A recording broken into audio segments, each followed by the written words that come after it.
Certified society shit. Hey man. Fresh about the feds. They try to stop my niggas. They can't stop my niggas. Sent me to the feds, but I'm back at it. Hard to give it up like a crack addict. When you broke niggas and you backstabbers, know that money talk, bitch, the cash matter. Now my pocket's fatter, haters stop the chatter before I put your head on the gossip platter. And the ones you trust be to set you up. You shit out of luck, hit your dome and bladder. Put the 40 on you like you never matter. Hit him close range till his features splatter. Make your plot scatter, leave you traumatized. We gon' spin again when your people gather. I'm from body more, so I play it raw. I'm like Vladimir, I be waging war. I was on a tear, I was slinging swords. You can't run for help, we control a god. I will pay him off, get the problem solved. I'm an OG like Willie Lord. I'm a living legend like Larry Hoover. I was King David running with my shooters. I got 3 souls on this dirty Ruger. I was in the water like a barracuda. Now I'm in the water chilling in Bermuda with a bad bitch smoking on a hookah. Upgraded, changed my mindset. Won't forget the days in the project. We was fucked up, we ain't had shit. Now let's Rolex, fuck a Timex. Out of VVS, all my diamonds. And my new girl, she the finest. And my old girl wanna spy shit. See me on the gram on that fly shit. Got new designer in my closet. I don't rent that, this is my shit. Got my own money, I could buy whips from the dealership. Get a pink slip. I got 2 trips, I could make flips. If I catch a body, get my face lift. I don't fuck with rappers on that fake shit. I come from the bottom, yeah, the basement. It was me and Shama on the air mattress. I could take you back to the basic. Black militant, sleeping with my K like I'm Malcolm X, cause they racist. So super tower till I got the power. Me and my gorillas used to take breaks. It was me and Fish, then I joined with Gutter with them Pyrus going ape shit. It was black blood, but my hood low. Me and Popo, I embrace Crip. Had to shoot it out with the task force. Get them crooked knocks used to chase us. When I wrecked my car, Sosa got away, so I said fuck it, I replace it. I was living life in the Matrix. Had the cops mad, they was caseless, so they strategized, had to set me up. Put a 40 on me, told me take it. Would've let me go if I let them know about some homicides. I ain't say shit, so I got booked. Then I went to trial, saw us testify with a dirty smile. Going 8 years, now I'm on the 10 with them black gorillas. We was running wild. Hit me to the feds, but I'm back at it. Hard to give it up like a crack addict. When you broke niggas and you backstabbers, know that money talk, bitch, the cash matter. Now my pocket's fatter, haters stop the chatter before I put your head on the gossip platter. And the ones you trust be to set you up. You shit out of luck, hit your dome and bladder.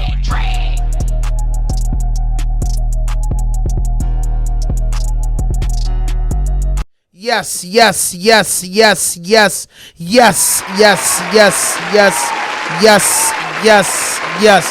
We back in the building with another podcast, and this is Rawdope Podcast, and I'm your host, Ham 5000, and this is episode 177, I think. 177, 178, one of them. Damn, you ain't supposed to cuss in the first 10 minutes of YouTube.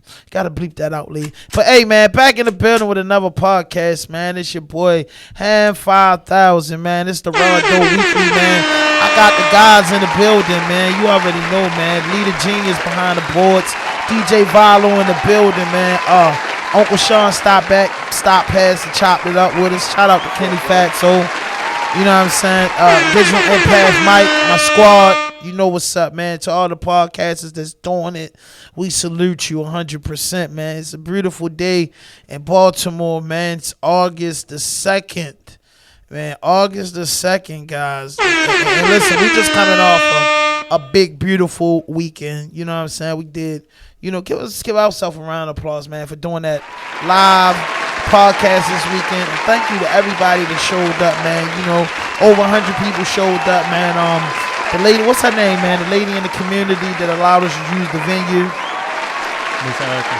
Miss Erica, shout out to Miss Erica and that community down there off Dukeland and Windsor Avenue, man. Beautiful community, up and coming community within the next 5 to 10 years, and they doing some beautiful things down there. So we just stuck to the script and we got busy and we just had a beautiful turnout, man. Shout out to all the dope podcasters that was there. Shout out to DJ Vylo for holding it down, even though he got a little mad at the end. Because they wouldn't let him be 23. He likes to be 23. You know what I mean? I know when y'all see Vylo out, he's more like a 30 and over guy. But when he gets into his music bag, he likes to be 23. You know what I mean? He likes to be 23. And then Leader Genius, he just like, oh, man, Vylo gets the packing up as soon as Vylo, you was getting ready to go in your bag when you drop it like a side. The legend said that they wanted to. I seen you getting in your bag, and Lee said play Smokey Robinson in the Four Tops. You know what I mean? Lee sent the word, man. So that's what we was hitting on, man. But man, it was a beautiful thing. A 1 year anniversary from the team, man. My guy Lee the Genius, man. It was beautiful, man. And man, just congratulations, Digital Impact 1 year anniversary. Gotta love the guys, man. But listen, man, y'all know what's up with the weekly, man. We bring you news, sports, entertainment, and hip hop. And then we, you know, saying we got special guests in the building. Usually, we know if you come on, you know, when we do RDP weekly, the weekly report. You know what I mean? You're definitely a friend of the podcast, or you're another podcast, or you're radio, or you're just into the journalist, and that's what we base these weeklies on. You know what I mean? But Vylo, man, what we got, man? What we got up first, man? Man, you know I gotta do this for the DJs, man, cause Wiz Khalifa, he definitely did not do right on that stage. What happened? Yeah, he just get the leaning on the two DJs for real, telling them they was ass, knocking the man head off, all type of shit. Where's Khalifa getting off the hook? I can't hear Vylo, and Vylo saying like this, saying like your joint down a little bit. Mic check, I'm good. Yeah, you good. All right, bet. So where's Khalifa get the mushing, the DJs? Yeah, he get cussing them out on the stage, embarrassing them. Mind you, like, oh wow, the house is packed. You feel me? So yeah. That definitely was an embarrassing moment. These artists are getting out of control. They get so disrespectful to camera guys, photographers, DJs, journalists, you know, podcast. They just off the chain, man. If somebody really get hurt, you know what I'm saying? For somebody don't really care about how much security you got around. I'm a big fan of Wiz Khalifa. Shout out to Wiz Khalifa, Taylor Game, Khalifa Kush. You know what I mean? I'm a fan of Wiz, but come on, Wiz, man. You know what I'm saying? You can't. You know, come on. I understand sometimes DJs could be fucking up sets, and it gets under your ears. It gets under your eardrums. It makes you go crazy, but you got to respect. You know, one thing, like, we got to respect the spitters. I believe in respecting the DJ, because without the DJ, nothing happened. But also, DJs, you got to be more clear on your sound check and make sure your shit is right, because, you know, artists are in their moment, and then they lose their moment, and then, you know, sometimes people do things without thinking. But I think Wiz is a good guy, and he out of order for that, but I think he'll clean it up, and hopefully they can make a piece of that. But, you know, that's what it is, man. Man, I was listening to some old shit, you know, all weekend too, man. I just been on my old shit, man. I've been going into that. Since that $1 million worth of gang interview with Mace, it's probably like one of the best interviews I've seen in like the last 90 days, including my own shit. But Mace just really laid it down. Did you check that out? Yeah, what he was talking about, they said something about him signing Fabio. Yeah, Fabio. He supposed to give Fabio $5,000. For a deal, but the Mace broke it down. You know, he broke it down. Yeah, now, so I mean, he broke it down, and he said he didn't give him $5,000. He gave him $750,000. He said the reason why he gave him the $5,000 because he couldn't allow Fabio Foreign to go inside the office and fuck the deal up. Meaning that he'd have fucked the deal up and fucked Mace over. So Mace said that he worked the deal around the way as though he wouldn't get fucked over, Fabio wouldn't get fucked over. After he done the deal, he said the Fabio left with 100% of his merch, 100% of his publishing, 100% of everything. And where Mace got his money at is off the masters. But when did the $5,000 come into play? The $5,000 come into play like when you sign an artist and they first signed the deal. It was three of them, and he said he gave them $5,000 a piece, but the grimy manager ran off with the $15,000. So he said that the deal was a 50-50 split, $750,000 a piece, but he said he owed them $50,000 for taking care of him. You know how these guys, young rappers, they from the slums, they don't have nothing. So Mace saying he did all the right things for him, and then you get on national TV and the radio and act like I abused you and I carried you, and then I got the proof. I walked you into the lane when they asked him why did he do it like that, because he said Fabio would have went in there and just signed his life over in so many words and then fucked me over, meaning that they'd have X'd me out the deal. So now let me structure this right. No, what you need? You need $5,000, you need $10,000, I got you. You know what I mean? What he needed was a lawyer, an industry lawyer. And that's the problem with, I believe, you know, most of these young cats that's getting into the industry today, they don't have the knowledge of the business that they're trying to get into. All right? They got to understand this shit is a business. Yeah, so basically Mace saying he got fucked over by Puffy that he didn't get paid for nothing. So just look at that. You're a kid and you're a young artist and you own 100%, of your masters. You're getting 100% of your merch. You're getting 100% of your tour. What May said, I could have simply got the paperwork done while I got 30% to the day I die off of your music. But I didn't. He didn't structure the deal like that. A good lawyer would have took care of that. A good businessman took care of it. Mace was a good businessman, and Mace did the right thing. Mace ain't do nothing wrong. 5-year-old phone making songs with Alicia Keys, damn near over 30 or about to be 30, and Mace did a good job as an executive and as a representative. And Mace also indicated, over the last 15 years or last 13 years, he been getting money. Mace admitted that he was wearing other people's shoes. Mace admitted when he was fucked up. Mace admitted how it was. Mace admitted how he fell out with Harlem. He said he fell out with Harlem because they thought he had something that he didn't. He was just making it look good because he wasn't making money. I thought the brother, went to church. And, he went to church and found God. Back then, he said his grandfather always wanted them to do the preaching thing, and he did it. And he got and his necklace say, "Hey, got Jesus on it." Isa Wale Salam, may peace and blessings be upon him. He got Jesus on his necklace. Like the man didn't cuss in the interview. The man don't carry himself like he's ungodly. You get what I'm saying? Mace was never a bad guy back then.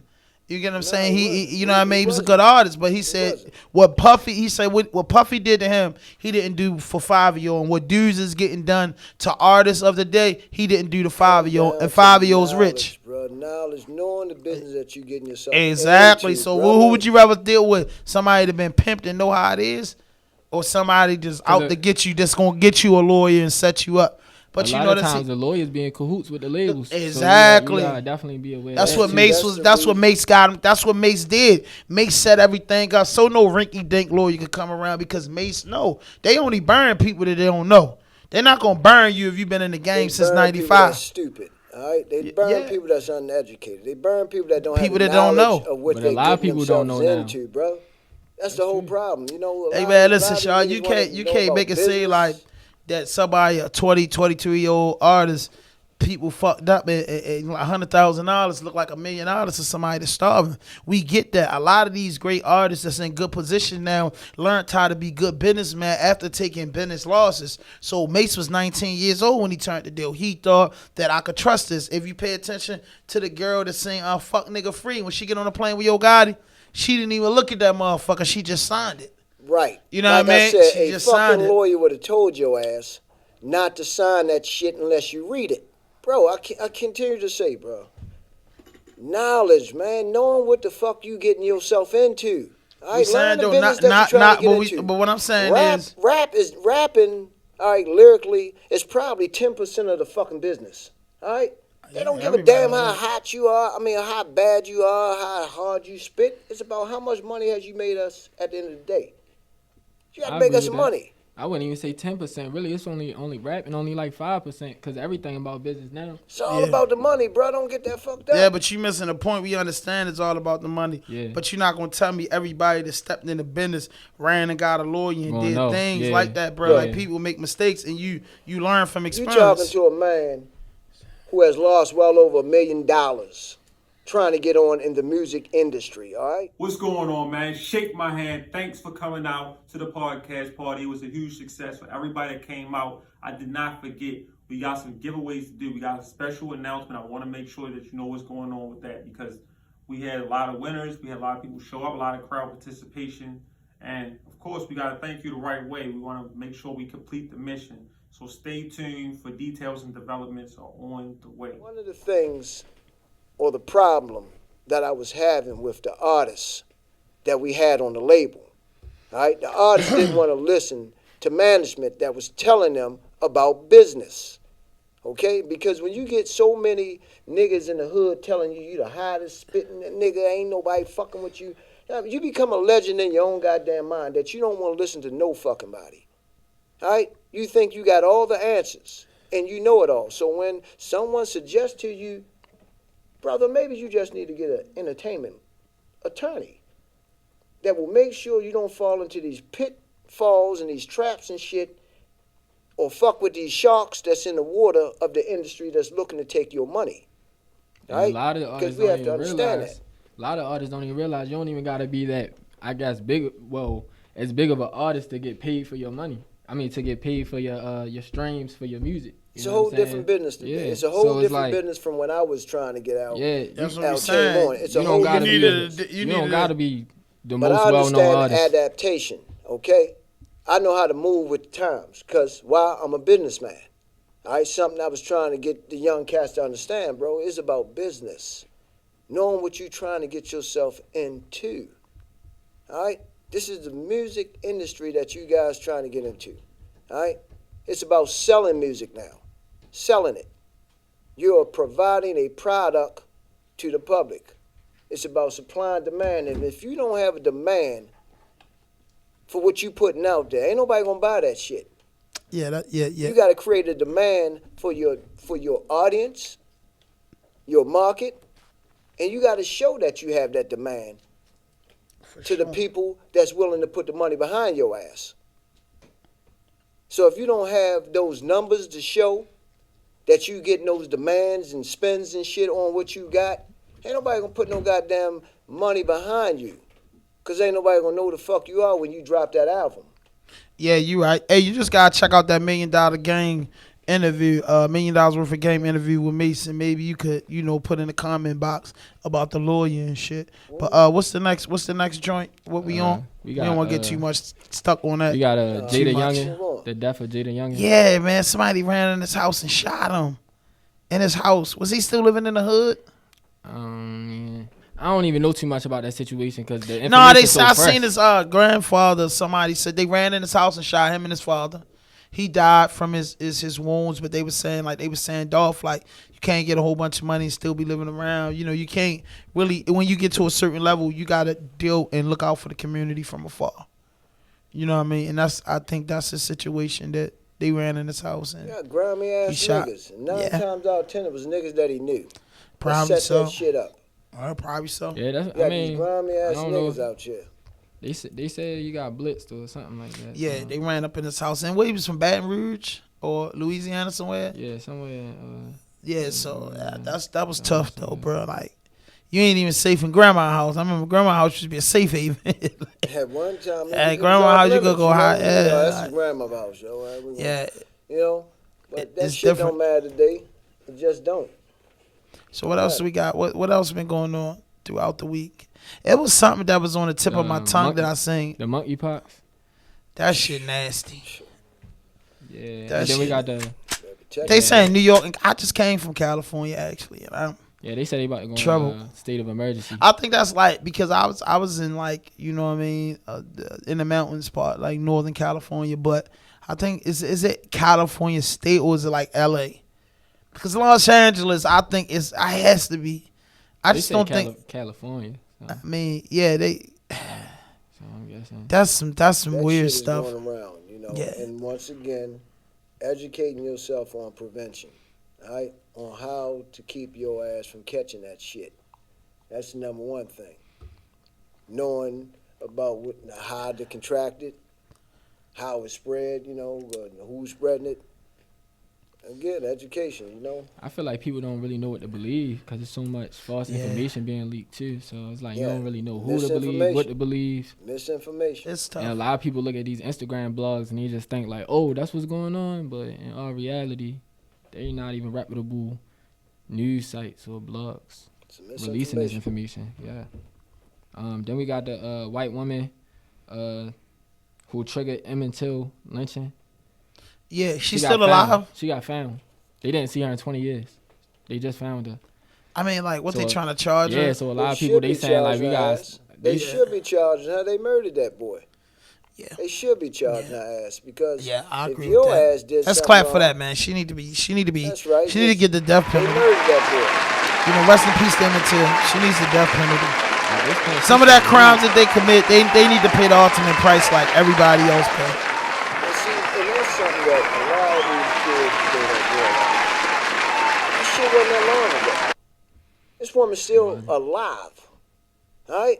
We talking about how shit was in the Deep South at one time. Whereas though, What year did that happen? Did you pull that? I believe anybody. I believe that was in the Spaz, 50s. pull that the year Emmett Till that death. was sometime Somebody in pull the that 50s. up. If I'm not mistaken, that would happen sometime in the 50s. Hey, hit that notification button, hit that subscribe button, drop a like, leave a comment. Hey, share, man. We in the fucking building, man. August 28th, 1955. Yeah, I think sometime in the 50s. I mean, that's within a lifetime. Some Yeah. people still are alive. Yeah, that's true. Yeah, She's we got still it. alive. Thank you. You know, the person that accused this kid of doing that shit. Right, that's deep. But she's so old now. Like they had her on the breathing machine. It's like she No about matter, put her ass in jail. Put her motherfucking ass in jail because they'll put your ass in jail. She gonna be answering to the. Yeah, the creator. nigga, yeah, she Yeah, gonna That woman had, that She woman had had to pay for bury her that. child, man. She allowed the I mean, this country. life- It shocked the country, bro. Y'all dudes a little younger than me. I wasn't alive though, but it was brought to my knowledge as a young guy. You know, I was born in the '60s, nigga. All right. Yeah, it was fresh. 67 to be exact. That was happened 12 years, years yeah. before I was born. Yeah, 12 years, bro. That'd be tough. That's some serious shit, man. For you to just make an eyeball contact with a white woman could get your ass killed. Wow. Yeah. And these kids, they can't fathom no shit like that. Looking at a white woman get you killed? Nigga, what Yeah. the fuck you talking about? It's a lot of I dating wish the going fuck on. they would. Yeah, back then. Yeah, I know the stories. I know all about it. It's kind of fucking But off let the me chain. ask you dudes something. Let me ask you two something. Why do you think something like that took place back then? Why do you think black folks was that afraid that they wouldn't even do shit about it? I mean, we know why. I mean, it was the Jim Crow laws. It was segregation. It was, you know, they took over after certain years and years from us coming off. After we, you know, they did let the slaves go. They had to figure out a way to still have control. So they said, okay, well, if y'all free, y'all can't eat here, y'all can't shop here. But just like Jay said, man, they gave us pork intestines and a bunch of scrap. We made soul food. They gave us wood and nails. We made houses. They gave us rags and we made cloths. So no matter what condition they put the woman or man of color in, it's like we turn water to wine. Do you brothers know anything about the Reconstruction era? Y'all know anything about the Reconstruction era, which took place right after slavery? Well, it took place right after Emancipation Proclamation. That's what I just said. They had to find a way to try to still control the You talking culture. about like with No, Reconstruction. like the Black Wall Street? Reconstruction era. like during the time of Black Wall Street. No, that was Tulsa, Oklahoma. It was during. That was in the once 30s, Lincoln Tulsa, freed Oklahoma. The slaves. It was between, I believe, 1867 to maybe 1870 something. Whereas though black folks was prospering. All right, once they were freed, the federal government sent troops down in the South to protect the newly freed black people. Mm-hmm. And that allowed black people to prosper. Black people was running for office. hot here, Lee. Black people was becoming mayors of their little towns. Some water. You know, they was becoming politicians and stuff like that. And it took place for almost like 10 years. Until, boom, they ended it. They ended it. A president ran on ending that era, Reconstruction. He said, we're going to pull the troops out of the South and let these niggas fend for themselves. And that gave the rise of the Klan and Jim Crow. That's how that shit started. Yeah, it's tough. Right after Reconstruction. But we had started doing good for ourselves. We didn't need no fucking handouts. Yeah. We were doing just fucking fine. And we was doing so good that they got jealous and envious of that shit and was burning fucking black towns and shit down whenever they got some excuse to do it. It's something I just wanted to drop a little nugget on y'all too. No, that was People great. need to be reminded of. Yes, it's called Reconstruction. You don't know about it, learn about it. Pull it up. Google. How you feel about Marilyn Mosley losing? Fuck it, she needed it. Man, me get a round of applause, Madam Marilyn Mosley, man, for just I a said great it. I said it. a great She 8 needed years, it at this point. a great 8 years in office. She You know what I mean? She had a great run. She did a lot for the community. We love you, Miss Mosey. That's in there now, though. Oh, yeah. We are so fucked right now with Ivan Bates in there. Yes, we. Because that's, and I'm going to say this. Let me say this. We are, I mean, I don't know about this cat here, but Ham, you and I know Ivan Bates ain't shit. He's a corrupt. I don't know him personally, but I heard stories. I know him personally. I heard stories about him throwing guys, in my days when I was, ignorant. You heard stories, but you know what? I'm one of those guys. Yeah, but I know I have other friends, that been railroaded by a few different lawyers in Baltimore, and he was one of the ones that came across the desk. That's a fucked up lawyer, and at one time he was supposed to be a power player. He was beating everything at one time. Then it came everywhere. He was throwing everybody. So yeah, I he's 60-40. I heard 60% bad shit, 40% good shit about him. And no, I don't trust him to be the state's attorney. And I feel sorry for those young guys or for people that's struggling with addiction or, that squeegee kid that's just been indicted on first-degree murder charges. I feel sorry for them because... He didn't indict him. He didn't indict him. He didn't indict. No, the grand jury indicted him. Well, Marilyn Mosby behind. I mean, nah, but she the state's attorney. But when you get indicted, you go to district court first, and they indict it, and then it goes downtown. But in certain charges, it's almost you expect the lead to get indicted until it gets into a higher court that can deal with the matter. You know who indicted you? The grand jury. The grand jury. That's one. I'm just checking. Yeah, the grand jury. So that's all that was, and they would just had to do that because of the statute of the case. I think that the squeegee kid situation to get resolved in the best manner. But like I said, I didn't. Like I said, it's been tossed up with Ivan Bates. No, I don't think he should have been. I don't think nobody that was a criminal attorney at first should be allowed to be a prosecutor. I just don't think that should be law because, you could use the tactics and some of the stuff that you swore on the oath with to convict and do more shit in. So I don't like nothing about it. Well, let me drop my little nugget about it. All right, because the man tried to rob me for $75,000. All right, I'm gonna drop that one. All right, he tried to get me for $75,000. That he tried to charge me for a case. All right, which is the case that I'm dealing with now. Mm-hmm. I offered the man 40. He turned it down. Okay, he turned right back around. 5 months later, he gets appointed my attorney. Now, Ham, you're a little familiar with the judicial system. You know an appointed attorney ain't gonna get no more than about 10. The government ain't giving you no more than about 10 stacks to take a case. You turn 40 down from the client, but take 10 from the government. See, now we got to check his record. All right? We got to check his record. The man lost 16 out of 18 federal cases. Okay? That's not me saying it. That's what Marilyn Mosby said in a commercial. All right? He lost 16 out of 18 cases. All right? When the man came to represent me, he filed frivolous motions. All right? The man tried to record me when I came down to his office. Yes. The man tried to talk about things that I didn't even want, that had nothing to do with me.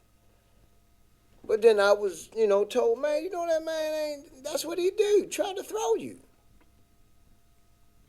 But I thought I knew the man personally, thought he was there to help me out. Yeah, I know him personally. The man's a piece of shit, and I tell him that to his face. Yeah, facts. That's why I don't think he should have won. I'm a man first and foremost. I am not a coward, bro, like most of these men. Right. Who call themselves men. I tell a man to his face. He's a bum. He's a coward. He'll throw you. He got a losing record. And like you said, now, after years of claiming to try to defend brothers, you ready to start locking brothers up, knowing, okay, the problems that we do have here in Baltimore. Mm-hmm. It's not about crime. See, police don't stop crime. They respond to it after it has happened. Okay? After it has happened, people call the police. Police, is no fucking way they're going to reduce this damn crime rate here in Baltimore. People are choosing to pick up a gun to resolve their conflicts. All right? There's guns everywhere. There's more guns in this country than people. That's a fact. All right, so people will go get a gun to resolve their conflict. You slap my fucking girl, nigga, I'ma kill you. Stepped on my tennis, nigga, I'ma kill you. That's what it has come down to. Conflict resolution, man. You know, these cats can't even fight today. We grew up fighting. Facts. Why no running going to get a fucking gun because a nigga, you know, called you out your name or something? Nigga, you fought that nigga right then and there. Absolutely. You mad that, or you turned like a bitch and you took your ass on. That's right. So what we got next, Vylo? That's right. That's a fact, man. It was definitely Nigga, different. don't be rushing me on in my interview and I'm talking Nah, in my raw thunder. Shit. This ain't. We can't get into that ancient interview. It's a report. You know what I mean? What you mean? Nah, you gotta hold it up, Sean. It's live TV, bro. Like you be out of order. Man, out of order about what, bro? Anything I say I can back up. Facts. Nah, I believe, me, bro. If I lied about any goddamn thing, I me. got you. That's you. simple. But everything is It's called structured. slander, Everything man. is structured and based around time. Like this Anything ain't I the say, show. Ham, you I can got check you. it. It's facts. What's next, Vylo? It's facts, That brother. was the top 5 right there. That was So- the top 5 we had. So, how do you feel about the Ravens this year? I don't know. Me I don't neither. know. Them motherfuckers. Nah, I ain't saying it like that. I'm saying I don't know. I don't know how it's gonna turn out for the Steelers. It might turn out real bad. It might turn out real bad. Fuck the Steelers. Yeah, man. Hey, listen, man. We looking real good and we looking real powerful and we looking real strong. So, you were saying you had issues, Get that man. boy that money. Nah, he gonna get that money in Miami. Like we know that. Get us that contract out the way. It was nice for you, Baltimore guys. Y'all had a run. It's time to take the talent to Miami. But That's his hometown. Sean, you had issues and you wanted to stop by in this episode. In case you didn't know, this ain't an interview mode. This is our weekly report where we talk about sports news, entertainment, and hip hop, and we talk a little politics. We talk about a little this and that. So when we bring people on, it's just you just vibing with us. But you've been going through a situation for the last few years, and you could elaborate a little bit on that situation, not to get in depth, but kind of give us the main idea of what's going on that you said that you wanted to speak about and just raise awareness to the public about it, about what goes on. A lot of people know what's going on at this point, Ham. A lot of people know what's going on and what I'm going through, okay? I'm being accused of owning another man's business, okay? These gentlemen got caught operating their business. I ain't got to call no names. People that's been following my situation, they know exactly who these rat-ass niggas are, okay? I'm for the respect of the show, I'm not gonna call names. But these rat ass niggas, they did me in. And, they decided not to man up and take their charge. All right? But during the course of it, I've been fighting like a man's supposed to. Fighting, all right? I'm not gonna, lay my ass down or fall on somebody's sword when the nigga that's supposed to be my man is behind me pushing my ass on that sword. I do almost anything for my niggas. That's real shit. I do almost anything for my niggas. That's real. But for what has happened to me, shouldn't happen to nobody. Man, I'm a veteran, bro. First and foremost, I defended this country. It's not just coming from, Thanks for your services. it's not just coming from these dudes that supposed to have been friends. Nah, this shit is coming from the bitch. We as black people, I continue to say this, man. We better wake up. All right? Fuck Wake them what up I'm real going quick. through, You right? got a Fuck- chance to wake them up. Wake the fuck people up. what I'm going through. All right? I ain't got to waste my time. There's enough people that know my situation. Right. and know what the fuck is going on. But Tag Hennessy in. I'm going to touch on this for a minute. We as black people better wake the fuck up. All right? We better get the fuck out of this love and hip hop shit and this reality TV shit and realize what is going on. It's a war on us. Always has been. Facts. Always have been. That's a fact. Right?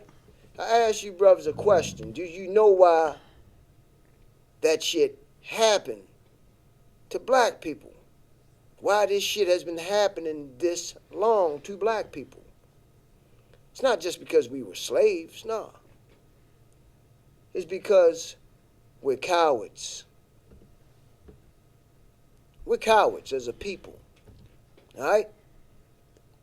We have been free since 1865. All right? The number of black people that exercise their Second Amendment rights is so fucking minute, it don't make no sense, bro. We don't exercise our Second Amendment But do you rights. do you blame that when you say that as being a man, you know, a little bit older? When you say that black people are cowards, you know, I feel that, but it's like it's a 70-30. 30% of me feeling that. We Now let tend me to finish. say Let me we are finish. strong It gotta people. be a Fucking two-way cowards, conversation. bro. You gotta listen, and I'm gonna listen to Cowards. you. It's a 30% because all the people it's just like you said. This is a known fact with the community. Everybody that stepped up to the plate, and a lot of good leaders were murdered, were hung, were prosecuted, were falsely leaders prosecuted. did we No, have? let me finish. You gotta listen and then get a feedback.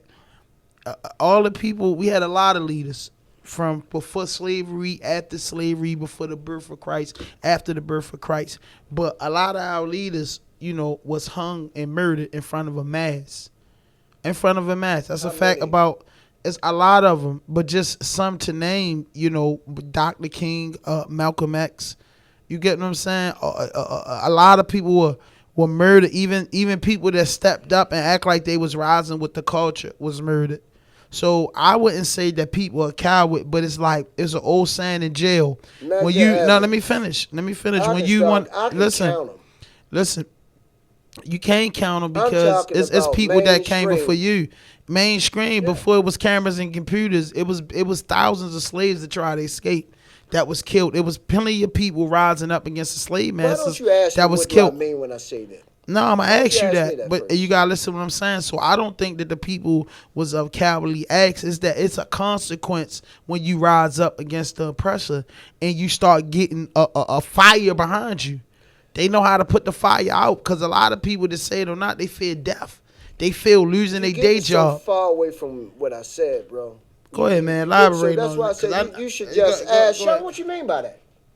What you mean by black people are cowards? I can only imagine what you mean about it. What only thing you can mean about it? You think they don't fight? You think they don't do shit? What do you think? It's people out here to fight every day.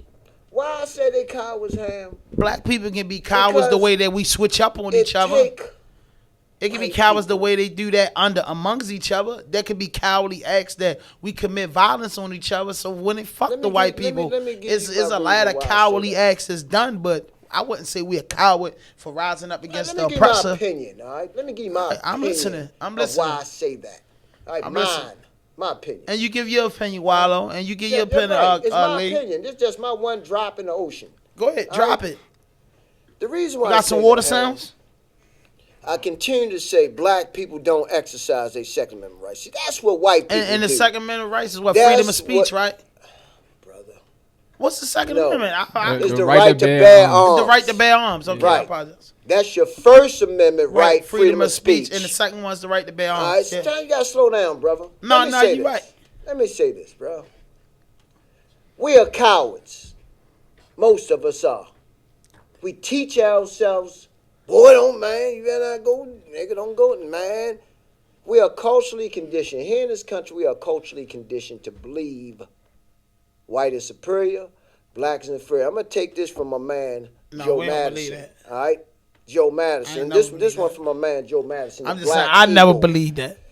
All right, we in this country are culturally conditioned to believe that white is superior, black is inferior. All right, and the belief of that is that black people are undervalued, underestimated, and marginalized in every fucking thing we do. It's never good enough. When a black man do it, never good enough. Couldn't even be the president good enough that pulled this country out the fucking shithole that mostly white men put us into during the recession. But what did Obama and his administration do? Got this motherfucker back on track. What thanks did he get for that? None.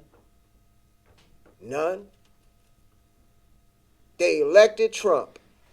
That's how fucking mad they was. That they elected Trump. But I'm not going to get away from what I was saying about the cowardness. All right? We won't step up. It take someone else to do it for us. It take a group of white folks to get together and help us. To help us get our communities together. To help us organize. We won't do it as black people. And I continue to say that white people, yes, they arm themselves. That's the reason why when police respond to a black person, home or something, and they see it's a black person, they come with aggression. When it's a white person, they come with respect. You know why? Because they know 9 times out of 10, this white motherfucker might got a gun in here some goddamn way. His crazy ass might got a gun. No, that's because So that's let his me- peers. Telling That's his peers. if you fact, check it's the more record, white most likely cops. that's a fact. White people armed themselves, Ham. That's Yeah, a I fact mean, compared yeah. to black folks. See, No, black folks in the north, black folks in can the you get a north legal don't. gun? I could have if I knew. I Can knew. you get a legal I got gun? a legal shotgun when I was 18 and didn't have no Do you have record. do you have a record, brother? Yeah. Huh? I had You have a felonies. felony? Yeah. Which you can't get a gun either. Nope. Brother, behind Not the screen, legally. do you have any felonies or anything? Do you have an arrest record? No, but I can own one and I do. All right, that's one out of how many of the other brothers? You have records? They don't and have shit no back records. there? They ain't All 21 right, yet. They ain't 21. But if your ass, most likely black, and has had a scrape with the criminal justice system, they have made sure your black ass won't get a firearm. Yeah, if you They been have made convicted of a sure of that felony. shit because most likely your black ass was sentenced to something that's going to make sure they keep a gun out Well, I your hand. grew up at it ain't sweet, but every time I went down South Carolina, my cousins be 12 years old with Whole guns. different nature, bro. So that's what I'm saying. So it's not the same way across the world. That's the South, Yeah, brother. but what I'm saying is, it's not like that in the North, though. Shit. It's not Niggas like don't that do in the up North. here. In Right. Pennsylvania, had the right. Everybody carried guns in Pennsylvania. It just skipped Maryland. No, Like, it ain't that skip Maryland. Just they strap mostly black men with fucking felonies to make sure you can't get one. That's what they did. Yeah, well, if you go to Atlanta, nigga, you see more black people carrying guns than anybody. But you you go know to what? Texas, you go to More black Alabama, people got Mississippi. felonies though, and they ain't gonna get no gun. Yeah, but I'm just That's saying. federal law. But you can walk around with a gun down there, so you don't know Nah, if if a you got person a felony, felony or brother. not. Man, every fucking body that's walking around with a gun that you can see ain't all clean and I don't ain't got a saying felony. that, man. Most you know white that. men that got felonies That walk shit around look- with guns. yeah, like- but let your black ass do it. I ain't doing it. Right, you I'm better not not doing do it. it. I'm not doing Can't it. do It it. costs too much. Can't do it. Costs You too can't much. do it. You cannot do it, and will never be able to do it. You are a convicted felon. No, I brother. can't say I wouldn't. I might not be able to do it in the states of Maryland, but in other states they have ways that you can be able to bear arms again. Some states trying to allow felons to receive their Second Amendment rights back. They doing it for white folks. All right. Do y'all know why Stand Your Ground laws was passed? And y'all know anything about Stand Your Ground laws? And why it was passed and when it was passed and they started imposing these fucking laws That started on us? down Florida, right? It started out in California California. with the Rodney King riots and shit. When them niggas was dancing around that fucking truck with a fucking brick doing nationwide TV and bust that fucking white man upside his head with that brick in the middle of the street. That's when your Stand Your Ground law started being put into effect. It started being passed in these states and shit, which meant, yeah, if a nigga come at you with a fucking brick, kill him. That's what it means in simple terms. if you fearing for your life, you have a right to kill them. All right? Most likely, you ain't gonna have a gun. Why? Because you're a fucking felon. You can't carry one. You can't get one. But that white boy will have one, most likely. But when you say that, man, and I'm gonna say this because I don't want to argue or Ain't do no nothing arguing, like that. these Nah, facts. let me finish what I'm saying, Sean. Like facts. Like the first thing that just a modest thinker is a listener. I'm saying in my household growing up, I don't know nothing about, if everybody wanted a superior beings, but in my household growing up, it was guns around. You know what I'm saying? I seen guns at the age of 3.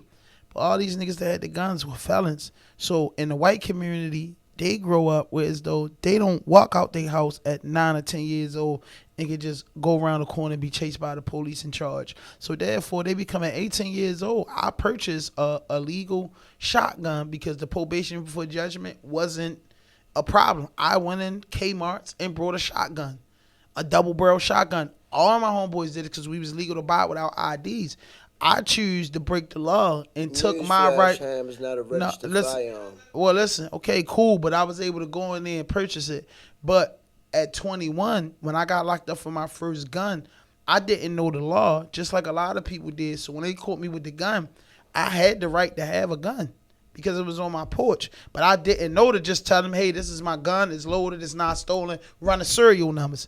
That was the way that I could. Convicted felon? Exactly. I wasn't a convicted felon yet, so that ain't right, I didn't know. But instead, I got locked up and charged with possession of a handgun, which wasn't a felony, but the gun ended up being stolen, and it made it to what I'm saying. So what I'm saying is, these people have their priorities straight.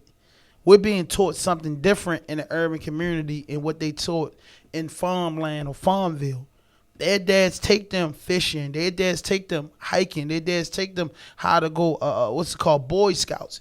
We don't get taken in that. We go swimming. We play basketball. No, let me finish, Sean. No. You don't they have show a them fucking like no, it ain't about no father. Yeah, It's trailer parks that don't have a father. It's plenty of white families don't have no father. Hiking and fishing. Yeah, they are, bro. Like, you can go hiking and fishing. Your father don't got to take you there. Camps do it. Somebody got to take your ass. Camps do it. My cousin, my family lived in Boulder, Colorado. Their recreation take them in the mountains and teach them that. Our recreation taught us football, basketball, baseball, right? Can everybody agree? I agree. Football, basketball, baseball, skating.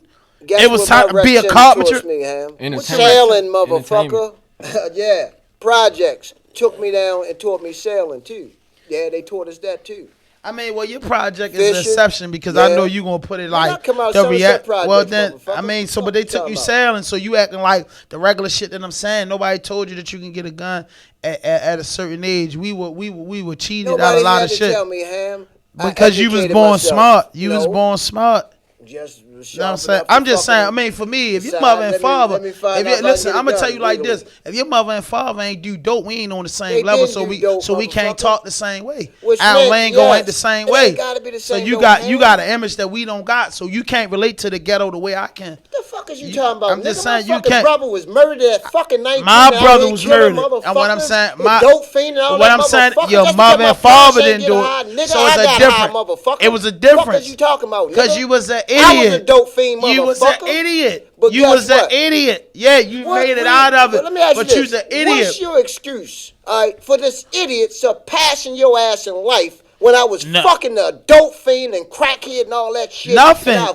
You the Asiatic original man. In life, nigga. No, but what I'm saying is you an Asiatic black man. So what I'm saying is you gonna pass people in life. It's not saying that a dope fiend in the jungle. I know 100 people. You was an idiot when you was getting high. I was an idiot. Nigga, we was idiot when I was an idiot when I committed crimes. All right, man. So you was just smart getting high. No, I wasn't being smart. But you fell victim to the earth. So how you start getting? Why not? You're an idiot getting high. Hell. You're a fucking idiot if you getting high. Education, bro. That's the problem. So you ain't had no knowledge of the drugs, right? Bro, that's the problem, man. You said no. Educated, bro. You don't have knowledge on it. Nah, bro. If you don't have knowledge on it, I'm just saying, bro. I'm speaking on this. You jumped out there. I said we ain't grow up the same. Nigga. Don't you understand? That's a fucking disease, nigga. No, it's not a disease. It becomes a disease when you abuse it. It can't. When you first started getting high, did you get high to get fun, or did you have a disease? Addiction is Answer a the question. disease, nigga. Did you get high the very first time you got high? Was it for fun, or was it because it was a disease? Answer that question. Wasn't about either one. So why did you get high? Something I wanted to do. So you did it free of will. Something I wanted to do. And you enjoyed yourself, right? What the fuck is what I wanted to do? And it got Same worse, fucking right? Goddamn reason why you It ain't got ass got high, nigga, and drinking, smoking, all that shit. Exactly. Same 'cause you wanted to do it, motherfucker. Exactly. So I can't sit up here and say, oh, because I choose to do it and I use it for recreational purposes and it became a habit and it took toll on my body. I can't say, oh. Let me ask you this question. What are you arguing that for? You said what? Forgot what the fuck you even arguing that point for. You said that you counteracting. No, I speak clear in my understanding. We said that in our communities they taught this. You said you went parasailing. No, that's what you said. You said you on a fucking boat. If your fucking mother and father Ain't get high, didn't we get not high, the same. motherfucker, we ain't the same as if the fuck I don't know more than you about the fucking streets, nigga. You because 60. The fuck my parents ain't get high, Bro, nigga. you 60, out bro. your You supposed to fucking know mind, more than nigga. me. You 60, son. You It supposed to ain't know about more no than me. fucking because I'm older, man. You It's supposed because to know. I chose to educate myself on shit. But man. you just said, I'm telling you that addiction becomes addiction when you abuse the drug. 90% of the drug users got high for fun or because they wanted to. Then it became a habit. Just like with young dudes with Percocets and stuff. You get what I'm saying, Vylo and Lee? I understand both sides. I feel like we kind of like getting at the same point. No. I feel like the point to be made is that basically like it's been things that's been plaguing our communities overall. Like we can't just blame our people at the same time, but we do have to hold each other accountable. See, there's one thing I know how to do is stay the fuck on topic when it comes to a debate. All right, we done changed this motherfucking debate several times. All right, it done transitioned into now. If your parents got high. It started with something totally different and transitioned into something else. But I want to touch on something. Okay. All right? The disease of addiction. All right, which plays. I know all about it. You know everything, huh? Yeah, I do. But I know all about it. Now, the disease of addiction, it plagues our community, our black community especially. Why? Because our black community don't receive the help and the funding that we need in order to combat this shit. And I be looking at this business shit. I be looking at it as a hustler, in a hustler way. It was just some dudes that was on the block. They did good for themselves. And some dudes super jammed. Some dudes made money look good. Some dudes was really having money. But it was always the motherfuckers that just was quarter copping, 8-ball copping. And niggas, and don't get it fucked up. Niggas pay their rent off of quarters and 8 balls. Niggas take care of families off of that, doing that 3 times a day. You know what I mean? Back then, any day, $450 tax-free money is okay. If you could generate that 4 or 5 times a week, you could pay $2,000 worth of bills. You could handle a car note. But then you got dudes that say, I can't at that. I spend that much money in a day. $450 in a day on weed, on liquor, on females, on buying stuff from the store. So I can't make $500 a day if I got a $400 a day spending habit. Right. You know what I'm saying? So that's how I be looking at shit, man. Like the biggest thing you can invest in yourself is time, bro. At the time, like that's the whole thing with the podcast. You gotta make people pay you with their eyes. People eyes and ears create capital. That's just the way the internet works. If they can catch your eyes and catch your ears, they can just click. They can click and buy something.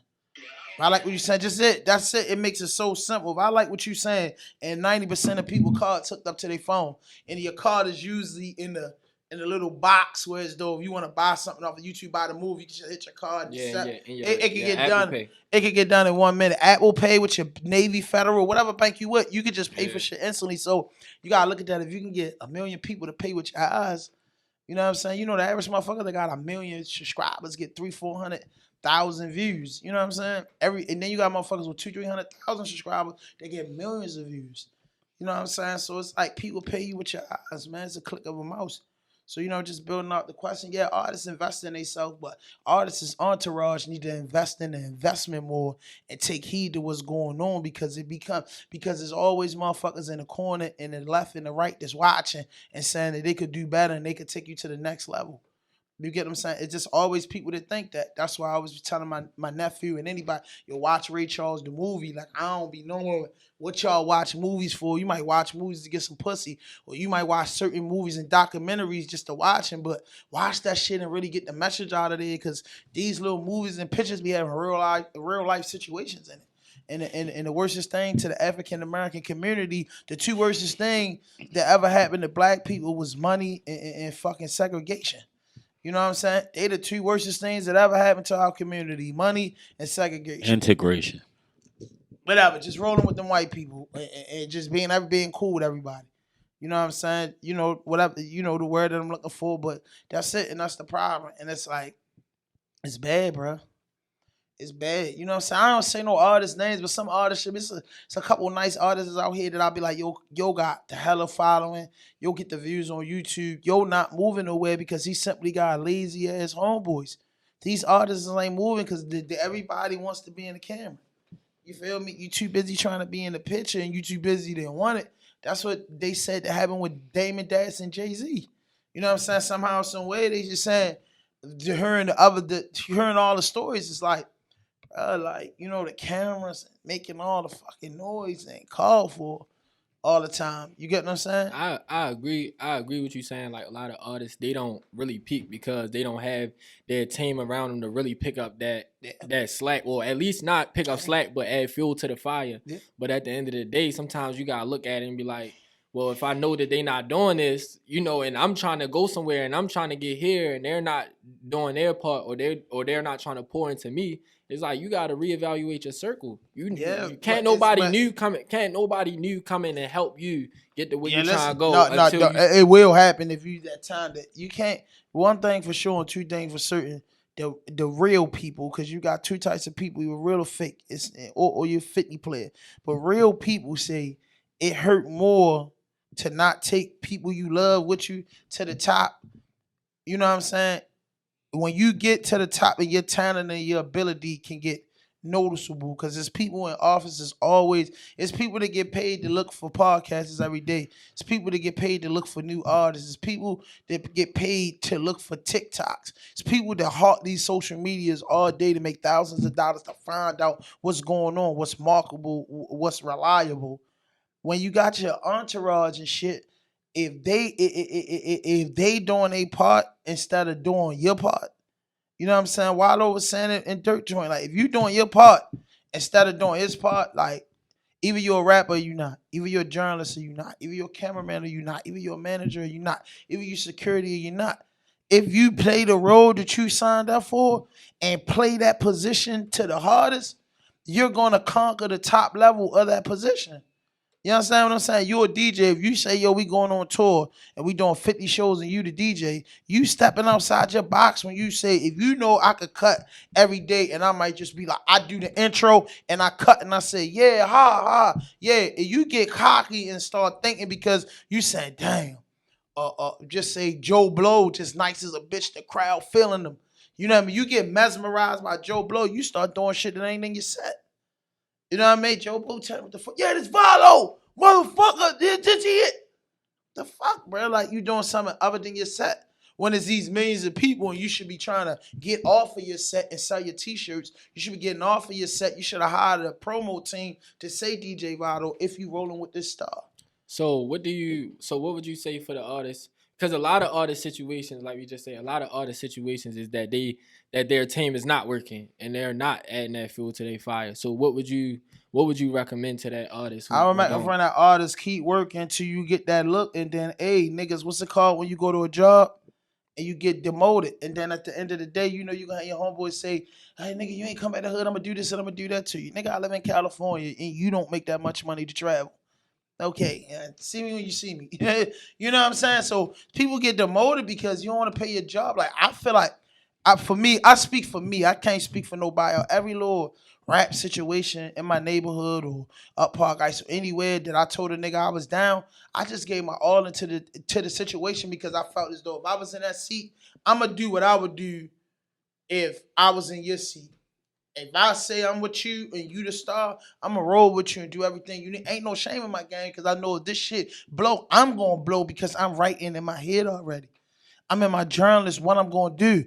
DJ Vylo blow up like Khaled. These are the 5 things I got in place. So until then, I'm gonna do whatever it takes to get you to whatever my part is. Like I don't. If you say, yo, you security, I'm gonna be the best security ever. So when other people see me standing my post, they start giving me their cards. They start want to fuck with me. If I'm your cameraman, I'm gonna be I'm not standing there stiff with a camera. This is what I hate about camera. I always tell you I started out as a cameraman first. I hate niggas that stand there with a camera. What the fuck is you doing? You ain't gonna never get no intense footage like that. I hate editors that don't use all the buttons. I hate it. I hate people that don't use all the features. If that's why you think they got 300 buttons in the program and they got all this shit in the program, maybe you could find one of these things in the program to make our program better. You understand what I'm saying? So that's just what it is, bro. Like, the White House will be fucked up if you step out of your position. And when people step out of their position, it goes to pandemonium. The Army, the U.S. Army wouldn't work the way if they had the Marines going there first. The Navy's going this way. The Army's coming this way. The National Guard is going this way. The Air Force is going this way. The minute one of them get off of that way, it's a disaster.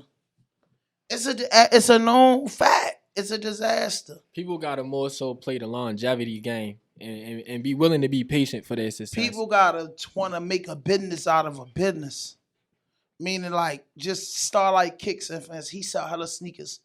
Everybody on this team should be trying to get him to the next level, but they should be thinking about the branch off, or can I open up a Starlight Kicks in DC, or what would it do in Delaware? You have to be thinking of the bigger goal, or you're gonna be an employee all your life. I was on a construction job when I was like 20 years old, and the old man told me, "You see them right there?"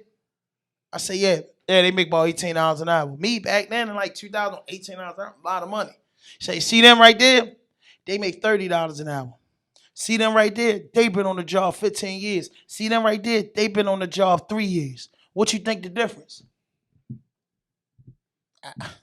They work harder? No. They got the hammer and they learned how to tack up a roof. They got the hammer and they learned how to put a socket in. Them dudes been sweeping floors for 17 years and take their quarterly bonuses. So that's why they're journeymen to carpenters and they still laborers. And they is on, and after they get $20, they can't make no more. It stops.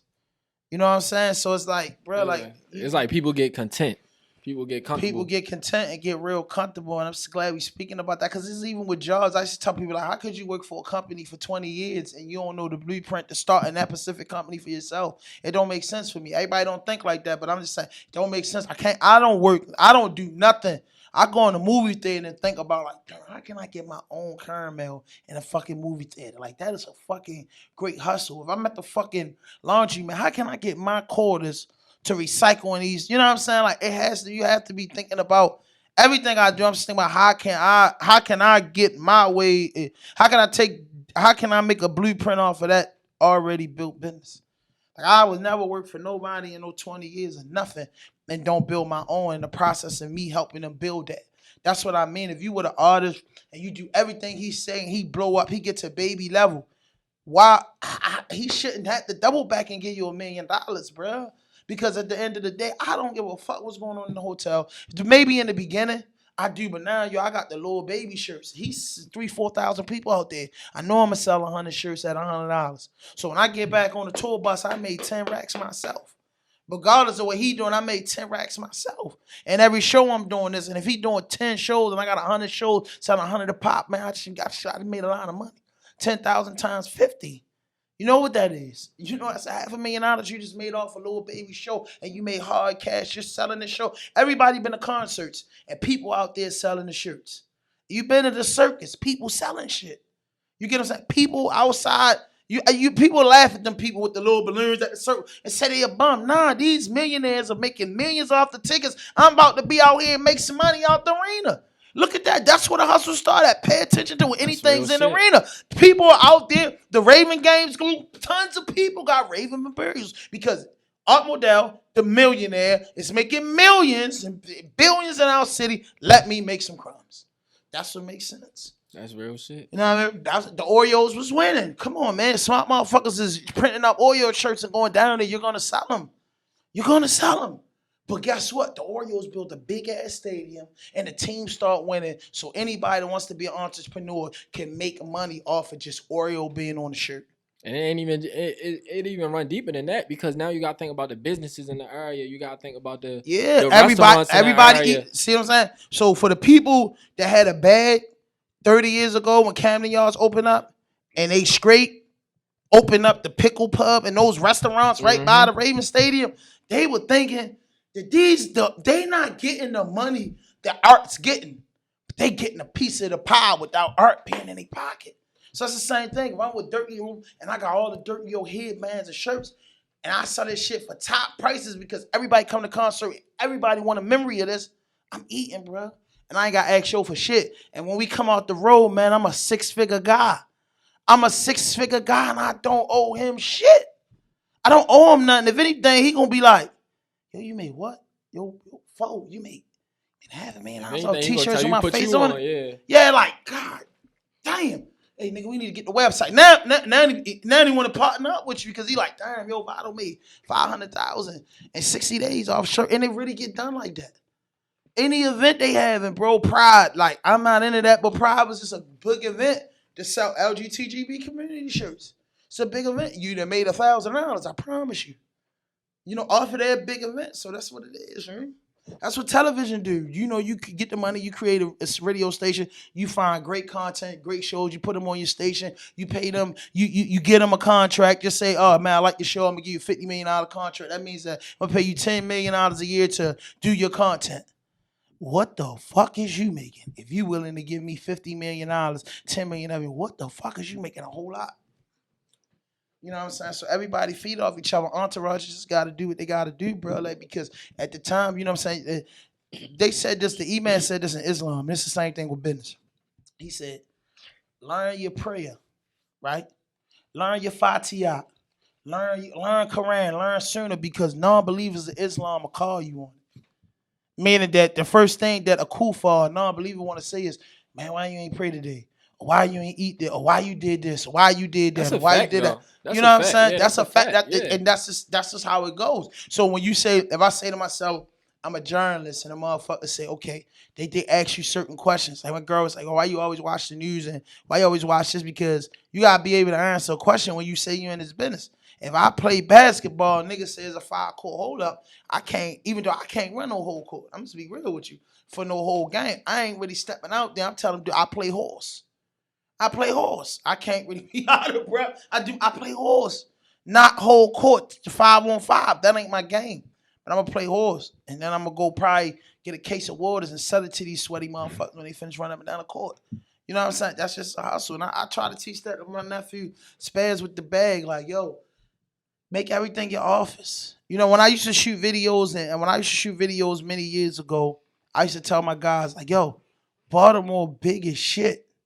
And they like, and it's not a big city, but yo, it's so many historical landmines, so many places. Because when you're a cameraman, this is all you see. The average cameraman don't see nothing. But if you talk to a cameraman, if he don't see life through this, he don't see it through nothing. He ain't a real cameraman to me. If a cameraman is shoot Lee any fucking body, if you don't catch them sometimes, just the one eye, because that's all you can see the camera with. That's that one eye. Me, when I heard a rap song, I actually start writing a plot to a video on my head.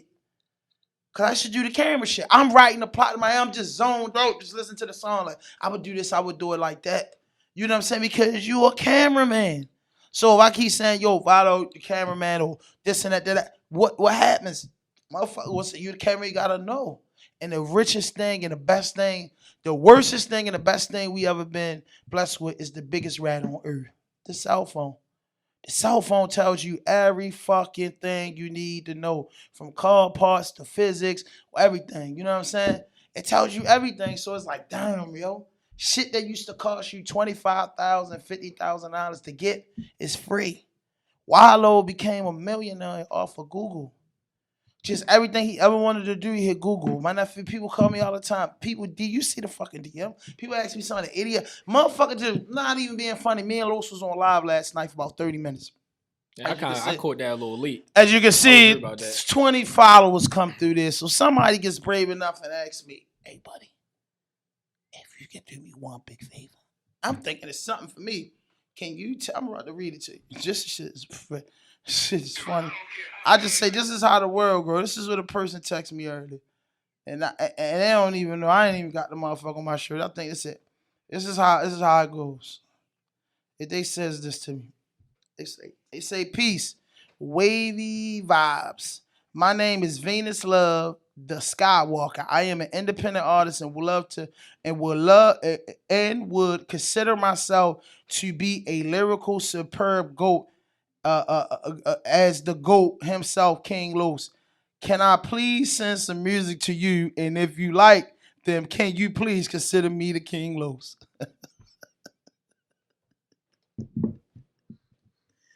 You should ask him, did he subscribe? That's what you should ask him. You said you know what I said? Okay, I'll pass the word. I just got to be politically correct sometimes. Okay, I'll pass the word. Now, just imagine you being an artist trying to get in the door.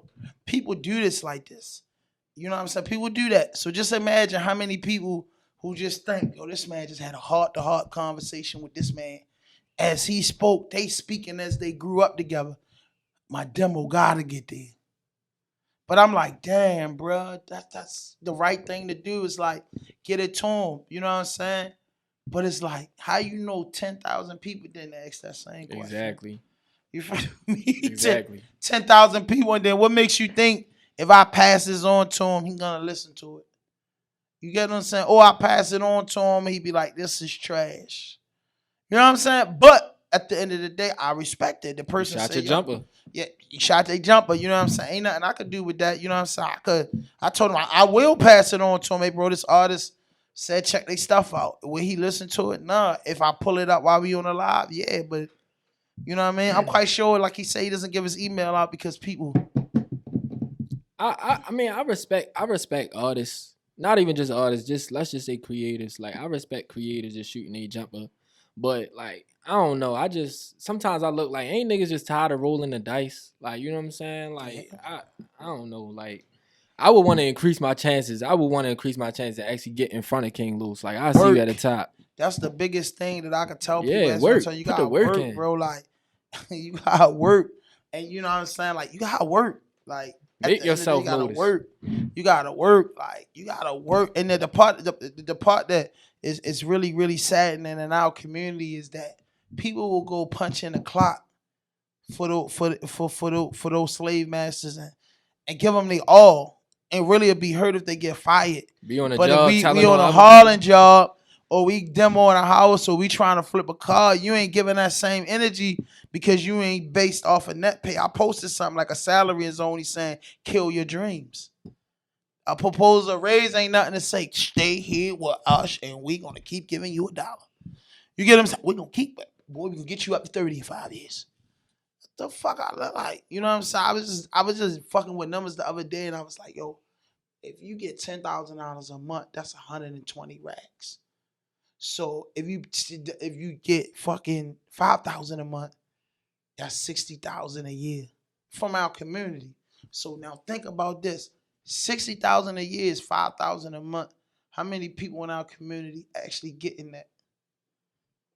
That's deep. $10,000 a month is 120. Chop that in half. No, listen. Chop that in half. It's 60,000. That means you can chop that in half. It's 30,000. There's people making 30,000 in a year. That's I said make 120,000 a year. You chop that in half. That'd be 5,000. 5,000 times 12 is 60. Right. So if 5,000, so 2,500 times 12 will be what? 30. You get what I'm saying? So that's the average person make about $2,500 a month. And motherfuckers pay car notes, motherfuckers pay rent, motherfuckers put up the shit, motherfuckers take care of their kids. So if you can survive off of that, then nigga, I could survive 5 years off of just making ends meet, working for my goddamn self. And then I just know when this shit blow up, anything, whether I'm shoveling snow, podcasting, rapping and shit, when this shit blow up, one check, Nah, but say the third check, the first check, we gonna ever forget we never was. It's gonna feel like we never was in debt. The second check, we gonna be all right. Then the third check, our nose out the water. Then after that, 6, 7, 8, 9, 10, 15, 30, 40 checks that puts you just your whole body out the water. But the average person is out here taking care of their family, holding shit down, making nothing. You get what I'm saying? And I did that because like my last job, I was making $22 an hour. And I broke that down and I said, yo, I told my girl, I said, yo, this shit still like $40K a year. That shit ain't nothing. Like real shit. Like, yeah, like I said, yo, if I make $4,000 a month, and at the cost, it's still under $50,000, bro. You know what I'm saying? It's still on without no overtime and pushing 43. So I said, Dad, just to make good money and live normal, $22 an hour, anybody in the room is gonna say, shit, I'll take that. That's a good start. But then when you break it down, and if it gets some rate, if you don't work all week, it gets deeper, but it's still like under 50 pounds. Like $22 an hour with overtime and shit gets you about $48,000 a year. You know what I'm saying? Just enough for them approved debt. So that's how I be looking at numbers, man. I just be like, at the end of the day, you gotta work, man, till you can't. You gotta work, bro. Like, and people spend too much time working on jobs that has no forward process, like football or the NBA. Like if you love baseball, if you love football, if you love basketball, you gotta score to win the game. And if you break that down to the lowest common denominator, and because you know you get a lot of Americans, you get a lot of people from the community say they hate losing. Well, bro, if you get up every morning to punch a clock, you losing. Because at the end of the day, you know what I mean?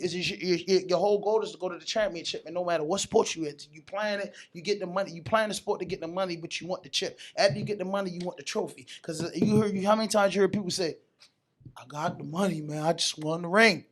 You get what I'm saying? You don't get the ring unless you work for it. You know what I'm saying? If you don't run up down the field, you don't make the passes, you drop the pass. The defense got to be. Defense can take you to the playoffs. You get what I'm saying? The best 3-point shooter, the weakest, the seventh man can win a championship. Robert Ory known for doing that. Robert Ory, the best sixth man that ever touched the game. And he definitely is the person that came off the bench and hit the winning shot, didn't he, Kenny? Every time. Every time Robert Ory didn't miss. You know what I'm saying? And that's just how it is in life. You know what I'm saying? So that's where I'm at with it.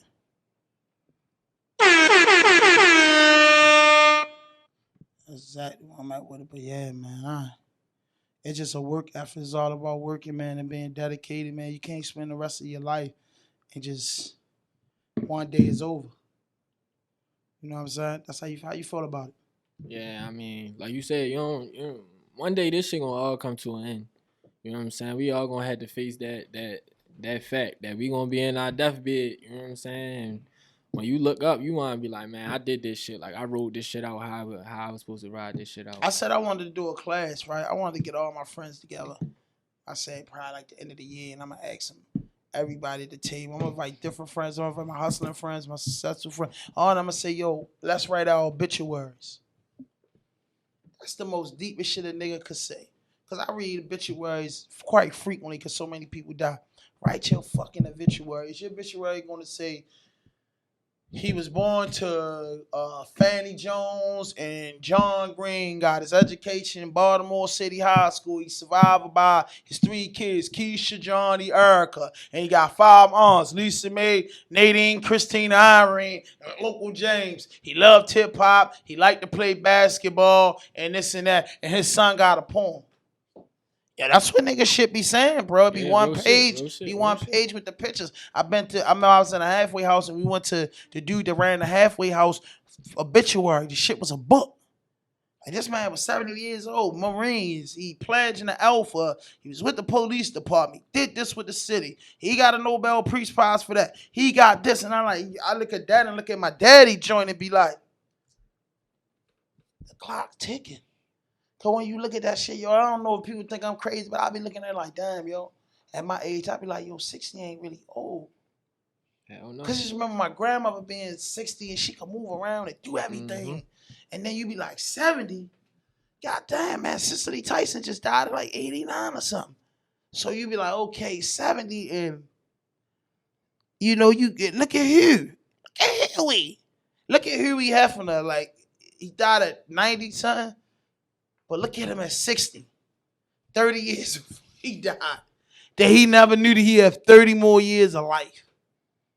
You know what I'm saying? So it's like, I just be people thinking I'm crazy. I'm like, yo, write your obituary. I think about that shit all the time. Write my obituary, my nigga. I write my obituary on my head and I be like, damn, what your shit gonna say? And some people be like, oh, I'm dead and I don't care. But then for the people that got kids, you got your kids and your mother and your whoever still surviving the front row. You don't think that's embarrassing? Like I went to my stepmother funeral. They didn't even have a funeral before. And that brother was like, I didn't want y'all to see my sister like that. Damn, you know what I'm saying? Obituary, one page with people putting shit in there to make it be the whole page. You get what I'm saying? That's just, I don't know, man. Politics as usual, man. So I agree with you. I actually wrote something about that before. I wrote a whole like an article about that same thing that you called it, but I called it my condolences. But you pretty much write your own obituary, so you could look at that and say, look, this is the things I want to accomplish before it's all said and done. yeah.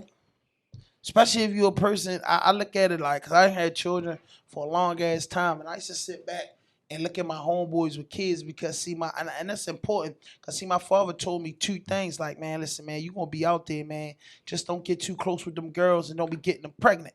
So that way, if you in the streets, nobody can grab your kid, nobody can snap. You can't have emotion in this business. And I think that was the strongest advice my father gave me, because you can't have no emotional ties in this business, because having kids could force you to tell, because I've been locked up all my life, and that's the most time a nigga misses kids, when he in hot water. Nigga, a big time daddy now. I get my Charleston White on. He big time daddy now. Straight when you know shit, you facing 5 years. Straight shitball at home. I ain't even that he a shitball, but you can say you can be a good father, but how good is the father when you sacrifice your freedom to take care of your kid? But then that kid grow up and their mother and their stepfather survived off of red beans and rice, and your son that you said you went to jail to give him the Power Wheels and the Jordan and sacrifice for you, telling you he don't respect all them years you was in jail. That's a real thing that go down. I don't care what you was doing, man. Once you had me, you supposed to left that alone. I ain't care about no Jordans or nothing. And last time I had some new shoes 3 years ago. I just needed you here at this particular time and place, and you wasn't there. Because you was that selfish and letting the streets get to you. But the street dudes is like, I was doing this for my family, but your family be damn okay while you behind bars. You understand what I'm saying? Nah, I know exactly what you're talking about. You know what I'm saying? Like, your family was okay. That girl made ends meet and did whatever she had to do while you was behind bars.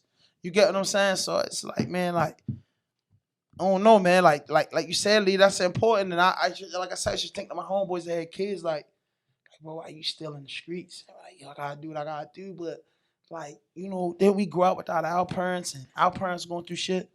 You know what I'm saying? Like, you gonna leave your kid. It's crazy because most of the time you'll realize, like, damn, all kids really want for real, they gonna look at you like a superhero any damn way. Look at you like a superhero all they really want from you is your time. And my father couldn't give me money like that, bro, because he was suffering from addiction, but he always had an ear and good advice. And I say, you know what I mean? That's the best shit you can get out of life sometimes. Sometimes it's not about Jordans. Sometimes it's about conversation. You know what I mean? Because, some of the great NBA players, NFL, basketball, football, rapping, singing, some motherfuckers' fathers couldn't give them shit. But just let you know, at that basketball game, he made it there.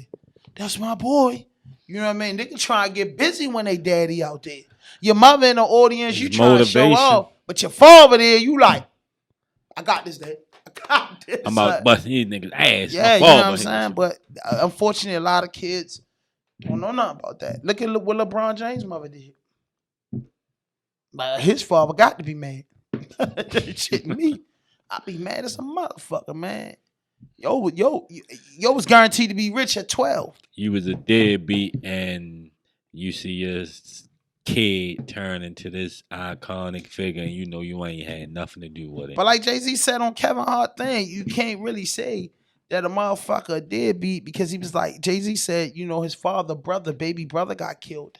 And his father was spending a lot of time away from home looking for his little brother killer. And when it came down to it, he was, his mother, like, you had a family here. So it's like your wife telling you, fuck my brother. But in all naturality, it is fuck your brother. for the sake of her, we got 4 kids together. I know you love your brother. You'll catch up with that nigga that did that, but you can't dedicate your rest of your life because these 4 miles still here. To niggas in the joint doing life and doing 50 years, we niggas be like, yo, that's some soft ass shit. But in reality, like, damn, yo, if you get killed, your kids fucked over, or your brother that's dead, his kids ain't gonna have nobody now, man. Like, you gotta think, you know what I'm saying? So, and it's hard to think when situation is fucked up because in the ghetto, you hold accountable for everything you don't ride for. Yeah. I used to tell my hat the niggas that could get punched and walk away because they knew like it's 7 of us with bippies on us, and you know if you swing back on a man, it's gonna get you hurt. You get what I'm saying? But then you got suicide bombers that swung back and got hurt. You know what I'm saying? It's just a toss up of what we do for respect out here, man. But I don't know, man. That's just me. That's just me, man. Pride of motherfucker. I tell you that. Pride to make a man risk it all and fuck it all up. Yeah, and that's the problem though. But like, you know, just that's all piggyback off of Vylo was speaking about entourages, bro. Like, I really, really, really think that the like I was watching the Master P story and I didn't know this until lately, saying is that somebody gave him his, you know, 85% of their roster. Like, he took another label and made it his label, and he still didn't pay the niggas that did it or didn't do right with Medicine Men and them niggas. You get what I'm saying? It's like Baby sold 1 billion records and still ain't want to pay Wayne. You know what I'm saying? Like, so it just be like, man, I don't know, man. Like, but it's like, Wayne, what was you doing that whole time? What was you doing? You was stuck in a rinky-dink contract? That's what they were saying about Fabio Foreign. Fabio Foreign pulls a sign to Mace for $5,000, and they saying, you know, people feel like, look, man, Mace gave you $5,000. He probably borrowed that shit. Mace ain't had no hit in 25 years, but because Mace put you on, you done did songs with Alicia Keys and Kanye West. Fuck that $5,000. Fuck that contract. Look at when you signed that contract. The opportunity. Where Mace took it, where you was at in Brooklyn in the projects before signing the Waste. And now that I signed for Mace for $5,000, you get 30%. I'm in a long-term contract. Look at my life. You know what I mean? Look at my life. He said he ran through the 5,000 in 2 weeks, and Gilly and them getting out. Mace knew that. And this young boy said, hold up, wait a minute. This is the way life goes. If I'm in position to make your dreams come true, I am. If I'm not in position and I know you got what it takes, I'm going to give you what I got. And I'm sorry, bro. I wasn't Jay-Z signing you to can do all this. I'm Mace. They didn't have a hit in 25 years, but I got some connections and I know the business. And this is the way this going to have to work out for now. But you 5-year-old form with the biggest songs and the biggest career ever. Do you think that would have happened if you wouldn't have took that $5,000 and didn't and just signed them papers? I think you did the right thing. I think you did the right thing. Sometimes it come down, like Jay-Z said something that, you know, kind of stuck with me for a long time. He said, I don't invest in businesses, I invest in people. So sometimes you just gotta know your personnel, you gotta know who you're dealing with. Like, if I'm dealing with somebody, the money might not be there, but I know the work ethic is there and the character is genuine, then I'll deal with that person, you know. So I feel like that's probably the type of situation that Fabio was dealing with. Like, he probably just felt like that was the move for him as far as having that, you know, that extra backing. He saw the opportunity. He believed in the person. So sometimes that's what we gotta do as people. We can't watch the money all the time. We gotta watch the personnel, who we dealing with. We gotta look at the character, and we gotta understand all money ain't good money, because you can sign a deal for $1 million, but that don't mean the deal ain't set up to trap you and to make you owe $2 million. So it's just all in how you look at it. You know, Lil Yachty said it the best. Like, you know, me being my age, that I study my shit. I don't know what nobody else do. I understand license. I understand the positions. I got different contracts and shit. And I study the shit and pay close attention, so I know the percentage and what's going on. But at the end of the day, is that when you don't know that shit and you still become successful, it's a difference if he knew what was up. Because at the end of the day, 90% of the people, I watch people do this shit all the time. I used to get in trouble in jail for this shit. For anything I do, I'd say I'm trying to read it. I tell them that I'm reading. I got. And look, in the banks and shit. Hold up. Can I go to my car for a minute? I gotta read this. And they look at you like, you know, won't you sound like everybody else? Like, boy, you doing too much, because it's one word that could change the dynamics of your whole contract. It's just one little word. Like, well, me and Lil Black, the CEO, used to argue about it. He was, I mean, take this or you do that now, nigga. Yeah, okay, you do that now. The next time you get a check, be 10 years from now.